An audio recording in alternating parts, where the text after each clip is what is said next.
Hi, guys. Welcome to episode 4 of Meet Your Therapist. I've got Katie with me today. Katie, do you want to introduce yourself? Yes. So my name is Katie Harris. Recently got married. Your So last that's name. fun. Yeah. So I'm adjusting to saying that, but it's fun. And I am a psychotherapist at the couch at the Colleyville location primarily. So I love it. Awesome. So tell me about your family. Who are your people? Pets included, obviously. Yes. Yes. So I have two fur babies. Well, I have a Great Dane, named Ella, short for Cinderella. She's my princess. And Cute. then I have Charlie, who's my heart and soul. He's my Black Lab Beagle, a rescue pup. I kind of got him after my dad passed away, so he is my like heart. Oh, Um, yeah. and my family's close. They're local in the Metroplex. I'm an aunt and I love it. It's so Mm. fun. And then my husband and my stepson are kind of my world. And I love talking about sports and boy things and all of that world. I'm in it for sure. I love that. Boy mom here. Totally appreciate the grit, the grime, and all the boy humor. Love Yeah. it. Yes. So tell me, like, why'd you decide to be a therapist? What was Yeah. your calling? You've kind of had another life before Yeah. this journey. Yeah. And I think that life has led me to be a therapist. I have a background in sports medicine. So I was an athletic trainer for 10 years. Um, Covered everything from Mm. little kid football to professional sports and just loved it. I love kind of the grit and grind in that, but just saw a need for an approach to mental health that felt more comfortable, I think, for athletes. And, in the athletic training room, I felt like I was a therapist half the time of just processing playing time or injuries or pressures and expectations.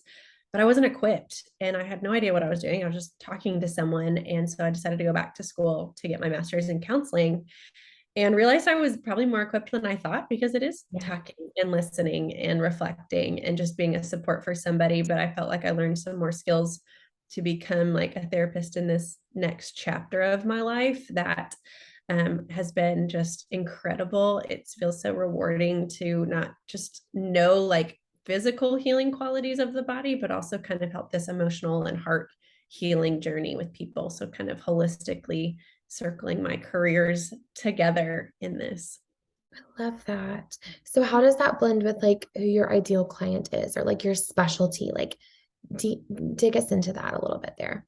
Yeah, so I mean I truly love working with all types of clients. Like I think I have from 10 to 60 years of age and I just love what everyone brings to the table, but I think like my bread and butter is that sports world, that athlete world, that coaches world, that just is a lifestyle that's unique. I think that Mhm. doesn't always get attention or permission to struggle Mhm. with mental health. And so, and I will say, probably most of half of my caseload probably right now is male clients, which I love, and not necessarily from the athlete perspective, but I think just that comfortability of like kind of beating the stigma a little bit. Yeah. So, I love specifically kind of that sports world because I think that it can be hard to feel like you can have emotions and feelings and still be Yes.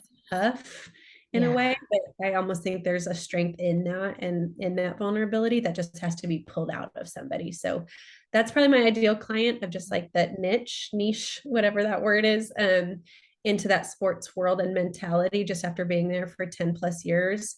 That I just appreciate, even though all the other ones kind of fall into place. And I've learned so many different elements from my other clients. That's kind of my bread and butter, if you will. So what's your favorite thing about working with athletes or working in that sports community or even with former athletes? Like what do you love about that? That's a great question. I think I love one camaraderie. I think there's something that we can kind of relate to and like oh the long hours, like the oh remember those grueling 2 days at football camp kind of there's rapport that can be built there that I think is really sweet that's unique of like oh is someone going to get my world Yeah. um, and then kind of transitioning into this like determination mindset of like how do I overcome this? How do I get through this? Um, and I think there's like room for exploration of like maybe you just sit in it And maybe that feels uncomfortable instead of just like overcoming. Maybe you have to kind of be in it. So I think the learning and the development that comes from that mindset that can change a little bit through therapy, and like a little bit more um, vulnerability comes out. So I feel like that was a long-winded answer to just No. walk through that. Like, I love the mindset that I think sports and athletes give, Mm. but also challenging that mindset, I think can be really powerful. And I love seeing that in the therapy room. Okay, so I have a question because I feel like if I was someone from that community, I would be worried if I change my mindset, is that going to screw with my career or my talent? Like, jump in there for me because that is not my world. But now I'm curious. Yeah, I mean, it's an identity shift, right? Like, I've been an athlete. I'm a coach. That's who I am. Yeah. And it's like, yeah, that is who you are. And we're not changing that. We're evolving that. And so what Mm. does that look like as we process things together? And maybe there's a roadblock that you don't know is there, but once it is, it provides some freedom or some like exploration in it. And so I love using the term evolution, or like evolving into this, is we're not changing anything. We're not deroding or anything, but we're just kind of evolving based on circumstances, because we all know life is going around us 50 miles an hour, and attention is being brought to athlete mental health right now. And I think being able to give it a safe place to be like, that's who I am. This is where I come from. This is my background. I'm scared. I don't want to change, but Yeah. it's not that. It's just evolving like who you are, so that you can face anxious things. You can face adversity in a different way versus like on the playing field, kind of in that mind, adversity Love through the that. mind. That makes Mhm. total sense. I love that. What's one of the harder things about serving in that population? I think the same thing. I think My question, my fear. Yeah. yeah, like I think it's that, I'm determined. I want to get through this. Like, what are the steps? Like, what's the playbook in a sense? And it's like, well, sometimes there's not a playbook. Sometimes there's no like direct path, and we kind of have to approach things differently. And so I think softening that mindset tends to be Mm. a challenge. But it's like there's beauty in the ashes, right? So we can explore it, and honor it. And then we can also like challenge it and see where it's been a helpful tool and been something maybe that's been your roadblock. So I think that's the challenge. And also sometimes just coming to therapy, like that's a stigma in and of itself, Yeah. let alone in the sports world, right? We can talk about it and we can post about it about social media and bring attention to it, but actually doing the work, that's hard. And so a lot of times what I tell like the athletes that I work with is, just like if you're a baseball player, you have a pitching coach that specializes in pitching, and you have a strength coach that kind of works through the conditioning. It's just like another coach in your corner to help you kind of conquer something. So I'm not like a coach in the mental health field. I think that can kind of get mental health coaching Get a little a little twisty. bit, a little twisty, but more so thinking of like who's in my corner Yeah. to help me get to the other What are side. my And so resources? Yeah. yeah. So just another resource for the athletes to hopefully encourage them that this is just another element to make them more well-rounded. I love that. I could just listen to you talk about it all day because it's not my world and it's not my specialty, but like the people that I talk to on the front end of things, when people call and want to know about therapy, like they have been so scared to make this call and reach out. Specifically our male clients. Yeah. Um, and goodness, like they walk out of that building feeling so relieved and like they're not having to carry that weight anymore by themselves, which is so cool to see that gift that you give them. Thank you. It's truly an honor to like make them feel seen and heard, without the ESPN headline, or like without the Mm. attention that comes with it, like seen and heard as a person versus as an athlete, and kind of being able to see that differently. So that's an honor for me to be able to do with them for sure. What a difference, like on that spectrum that is. And like Mm. a long-term importance. Like you will not always be that headline, but you Mm-mm. will always need that for yourself. I love that. Mhm. That's Sweet. amazing. What's for you the hardest thing about being a therapist for you personally? The hardest thing for me personally, I think, is that's a good question. I think because there's so many challenges that come with it. And I think I feel that like heaviness that they bring, and I can see it, and you can feel it even through a screen, just like kind of pouring this out. And so for me, it's sometimes hard to like shift gears in between session or into family life, like after a day. And so being able to model that for my clients in a way of like, hey, I know this is hard. And sometimes it's hard for me to shut down and trying to be vulnerable and build that rapport has helped me with overcome that challenge of kind of shifting gears into a different mentality of, okay, I'm moving from therapist to wife. Like, how does that transition go? And this is probably maybe humorous in the sense of like not analyzing my husband when he comes home. I'm like, okay, turn the switch off for his sake. And so we've had a lot of sweet laughs about that for sure. But I think the shifting gears for me has been the biggest challenge, because I want to hold that space for them and I want to work through them and I feel that with them. But at the end of the day, like being able to turn that off and like put on a different hat is the growth for me in that. When you say that, I also like, not to therapize you, but I hear you saying like also allowing yourself to get that nurture when you pour that out all day long. Yes. That's cool. For sure.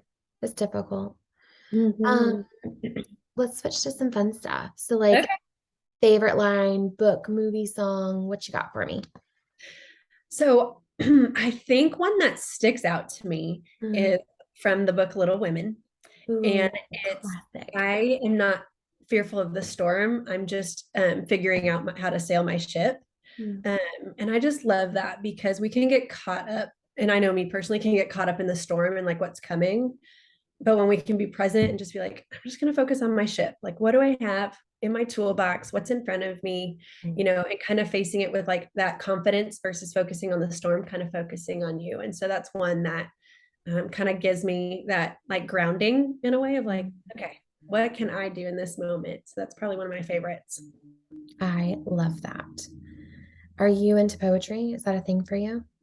I want to say yes, but not so in the fact of like I'm an avid reader in it, or like I have the books. But if someone shares something with me, I'm like, I'm gonna feel that. Like, give me some moments to kind of sit with that. Yeah. So poem, I don't even know if you would consider it a poem. It's from Mark Twain. Kindness is really big for me. I think that's a value of mine, is just being kind to people. And so one of his is kindness is the language the deaf can hear and the blind can see. And I just think that just to me speaks so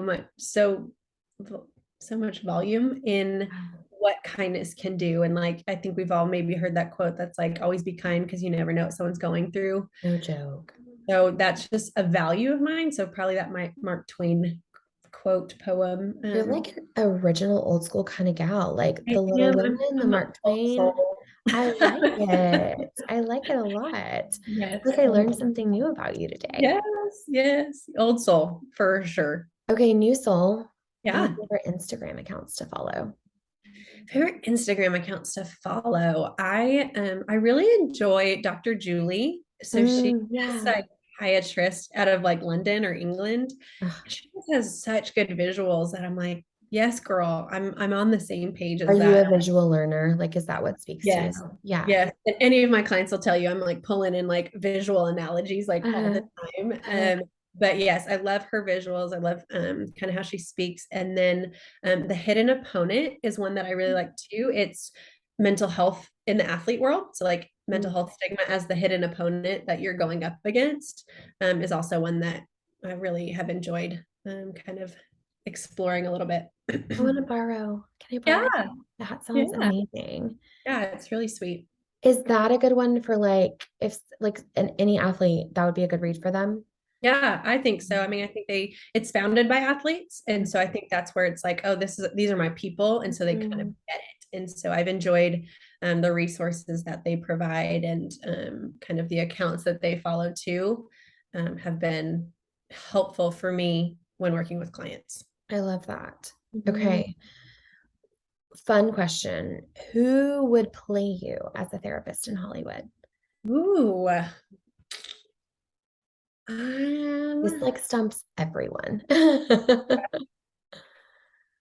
Okay. I think the first person that comes to my mind is Jennifer Lawrence. Yes. Partly because I feel like she's super like down to earth, but like if Yes. she screws up, she's just gonna like, that's me. Like I'm gonna like Uh-huh. laugh. And I just think that's probably my style of like, And I think I say this in sessions sometimes, like, don't report me. Like might not be the most therapist thing to say, but Mhm. just being authentic. And so Mhm.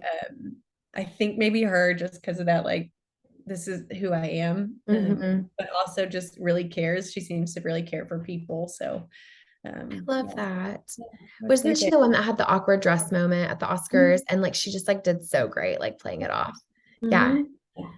Yeah. Just that like I'm showing up vulnerably. This is who I am. Mm-hmm. Uh, Yeah. what do you do to take care of yourself for fun? What's your like you're having a good day, want to keep the vibe going? What do you do?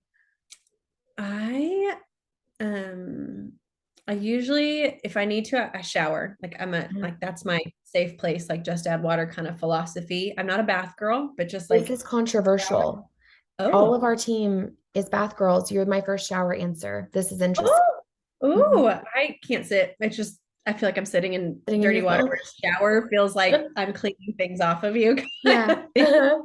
And it feels like a massage. I think that's what I love about it is like the Yeah. stimulus. The water feels like a massage to me. But so that's usually my go-to if I'm like, okay, let me regulate. Let me just kind of calm down after maybe some heavy sessions. But I love sitting on the floor with my dogs and kind of like rubbing their bellies. Mhm. I love working out. That's kind of my outlet. That's like, oh, I feel good. Like I've got some Mhm. energy. Let's do that. My husband and I play cards, So old souls fun. over here. Yes. But we love to do that. I have a screened in porch in the back. And so sometimes I just like to sit out there, especially if it's raining, like just listening to the rain. Yeah. And that's usually my self-care, usually low key, regulating. You are a chill vibe sister. I love it. Yes. Hard day, horrible day. What do you do to take care of yourself? Shower first. That is Always add water. I love it. always add water. That is just something, even like if I am restless in the middle of the night, I'm gonna go take a shower and just like calm down. And it's just therapeutic for me. Yeah. Um, and then usually a glass of tea, just like Mm. something warm, something cozy, like two hands on the mug, kind of completing like a circle for me. Yes, yes, very much just like my circle, it kind of Mm. closes things in. I kind of feel safe with that. And then normally just kind of snuggling on the couch, like dogs, human, Mhm. partner, Mhm. good movie, good conversation, good book. I'm a big reader, so I love kind of that just snuggly thing is after a hard day is like just gives me life. I feel relaxed just talking to you right now. Yay. Also, you and Megan are our Colleyville tea drinkers. Like y'all are not the coffee kind of gals. You're the cozy tea. I love it. Yes, I do have coffee today. That was just because sometimes I just love the smell, so then I want to drink Uh-huh. it. But like tea's my jam. That's where Tea's I your feel like I jam. find comfort. Love that we have like a little tea vibe in that office. That's cute. Yes. Yes. Okay, final question. Mhm. What's the best part of working at the couch? Oh, how much time do we have left? Like I could spend all day. Tell me all the things. I honestly love the support from each other. Like I think we have just a strong group of therapists that come from all different backgrounds. And so if I feel like I don't know something, I know someone who does and who I can go to. And so just the support. I love our meetings. Like there's just sweetness in it. There's like business, but also fun. Mhm. And I think that's so important and just balance in the workplace. I think just like the camaraderie of with it. Like even though we don't always get together like in Mhm. person, like when we do, it feels like we've done that every day. And I It's think like the that's like best feeling. the sweetest thing. Like I love just the women that I'm honored I get to work with. And even again, like we don't see each other often, but when we do, it's like picking up a glass of, a cup of tea and just like it never stopped. That's the I sweetest. love that. That last restaurant that we were at, it was like that giant booth where we could like see everyone's faces because sometimes restaurants are weird like that. And I was like in heaven sitting there looking at all of you. It was just my heart was like, oh, these are all my people. I know it's the best because some of us are virtual, some of us are Colleyville, some of us are Allen. So like sharing that space is, I think, so important for our culture Yeah. and for our Yeah. organizations. Agreed. So grateful. Any final words that you want to leave us with? Um, I don't know. I think just take care and be kind to Mm, yourself. And thank you so much for this time. This was so fun. yeah, thank you so much, Katie. It was really fun to chat. And I really want to continue the conversation about the importance of mental health in our athletic community. And so I know that we'll have a lot more fun digging into that down the road. So thanks Yes. for your time, girl. Yeah, thank you.